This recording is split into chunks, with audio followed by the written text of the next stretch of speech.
ایک اعتراض کیا گیا ہے کہ جب اللہ رب العزت یہ جانتا ہے کہ فلاں بندہ جہنمی ہے، وہ پیدا ہو کر کفر کرے گا یا برے اعمال کرے گا، تو اس کو پیدا کرنا اور پیدا کر کے پھر اس کو جہنم میں ڈالنا، یہ کہاں کا انصاف اور کہاں کی دانش مندی ہے؟ یعنی اللہ رب العزت کی ذات پر یہ اعتراض کیا گیا ہے کہ جب وہ جانتا ہے تو پھر پیدا کیوں کیا، پیدا کر کے پھر اس کو امتحان میں کیوں ڈالا، اور امتحان کے بعد اس کو جہنم رسید جو ہے وہ کیوں کیا ہے؟ یعنی ایسا اللہ کو نہیں کرنا چاہیے۔ ایک مولدانہ ایک سوال جو ہے اللہ کی ذات کے اوپر جو ہے وہ قائم کیا گیا یا اعتراض کیا گیا ہے، تو اس کا جواب یہ ہے کہ یقیناً اللہ رب العزت تو جانتا ہے کہ یہ شخص کیا کرے گا، کیسا اس کا عمل ہوگا، اس کی زندگی کیسی ہوگی، اس کو دنیا میں بھیجا۔ لیکن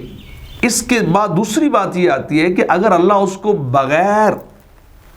امتحان میں ڈالے، کہ بغیر واضح کیے ہوئے، بغیر اس کی زندگی کے اعمال کو دیکھے ہوئے ہی جہنم میں ڈالے، تو یہ کہاں کا انصاف ہوتا،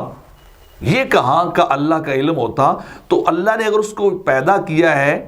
اور اس نے آ کر یہاں اللہ کے حکموں کی عدولی کی ہے، نافرمانی کی ہے، تو اللہ رب العزت نے اس کے بعد اس کو سزا دی ہے۔ تو بغیر امتحان کے ہی کسی کو فیل کر دینا،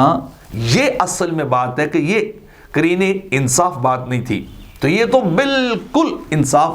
کی بات ہے کہ بندے سے امتحان لیا، وہ کامیاب نہیں ہو، اس کو فیل قرار دے دیا۔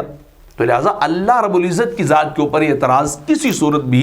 نہیں بنتا کہ کوئی ملحد کھڑا ہو کر، کوئی عقل کا مارا کھڑا ہو کر کہے کہ اللہ نے کیوں پیدا کر دیا اور کیوں اس کو جہنم میں ڈالا۔ بھائی وہ جہنم میں گیا ہے اپنے اعمال، اپنے عقیدے کی بنیاد پر، وہ امتحان میں فیل ہوا، اس کو سوالات بتائے گئے، جوابات بتائے گئے، اس کو پورا ٹائم دیا گیا، اس کو پورا چانس دیا گیا، پورا موقع دیا گیا، بار بار اسے وارننگ دی گئی، قرآن اتارا گیا، نبی علیہ السلام پیارے آقا علیہ السلام آئے، سب کچھ آئے، تو پھر اس کے بعد یہ کیا۔ اعتراض تو تب بنتا تھا نا کہ امتحان لیے بغیر ہی اسے فیل قرار دے دیا جاتا اور جہنم رسید کر دیا جاتا، تو پھر واقعی اعتراض بنتا تھا کہ ایک بندے نے کچھ کیا بھی نہیں ہے اور صرف علم کی بنیاد پر، نالج کی بنیاد پر اسے جہنم بھیج دیا گیا، تو یہ درست نہیں کیا گیا، ایسا نہیں ہوتا ہے۔ تیسری بات یہ ہے کہ اگر کسی کی سزا اللہ کسی کو نہ دے تو جزا کا تصور ہی ختم ہو جاتا ہے، کیونکہ تعرف الاشیاء بازدادها، چیزیں اپنی ضدوں سے پہچانی جاتی ہیں، سردی گرمی سے، گرمی سردی سے، روشنی اندھیرے سے، اندھیرے روشنی سے پہچانے جاتے ہیں۔ تو اگر اس کو اپنے اعمال، برے اعمال کی یا کفر کی یا شرک کی، حکم دولی کی سزا ہی اللہ نہ دے، تو بتائیے پھر جزا کا کانسیپٹ کہاں کھڑا ہوگا، وہ کہاں چلے جائیں گے؟ پھر چوتھی بات یہ ہے کہ سزا کن کو ہے؟ چور کو، ڈاکو کو، شرابی کو، زانی کو، کافر کو، انہیں اپنے درجوں کے اعتبار سے اگر ان کو اللہ سزا نہ دے تو جو دنیا میں رہ کے زندگی اللہ کے حکموں کے مطابق گزار کے جائیں، ایمان کے ساتھ، اتقاء والی، نیکی والی، اللہ کے حکموں کے مطابق پیارے آقا علیہ السلام کی اتباع کریں، ان کی اطاعت کریں، تو قیامت کے دن چور بھی وہی، ڈاکو بھی وہی، زانی بھی وہی، متقی بھی وہی، تو یہ کہاں کا انصاف ہو جائے گا؟ یہ کیسے ہو جائے گا؟ ایک بندہ سارا سال محنت کرتا رہے اور ایک نکھٹو پڑھے بھی نہ، کتاب بھی کھول کے نہ دیکھے، بلکہ کچھ بھی نہ کرے اور سال کے بعد دونوں کو برابر پاس کر دی جائے، تو یہ اصل بات ہے کہ انصاف سے کہ 100% الٹ ہے۔ اور یہ بالکل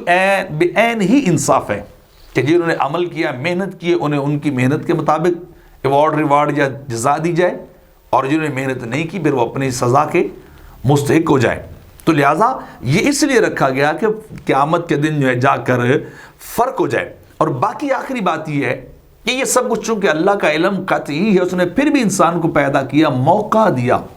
اسباب مہیا کیے، سورسز پرووائڈ کیے اس کے ایمان کے لیے، سیدھے راستے پہ چلنے کے لیے، انبیاء بھیجے، کتابیں بھیجی، دلائل کھڑے کیے، سارا کچھ اس کو مہیا کیا کہ شاید چلو انسان ہے، شاید یہ سیدھے راستے پہ آ ہی جائے۔ لیکن چونکہ اس نے سب کچھ جاننے کے باوجود موقع دیا، تو یہ اس کا انصاف ہی نہیں، اس کا کرم ہے۔ تو یہ اعتراض کرنا کہ اللہ جانتا ہے، اللہ کے علم کو چھوڑیے، اپنی کارکردگی پہ نظر ڈالیے، اس کے مطابق آپ کے ساتھ بیہیو ہوتا ہے۔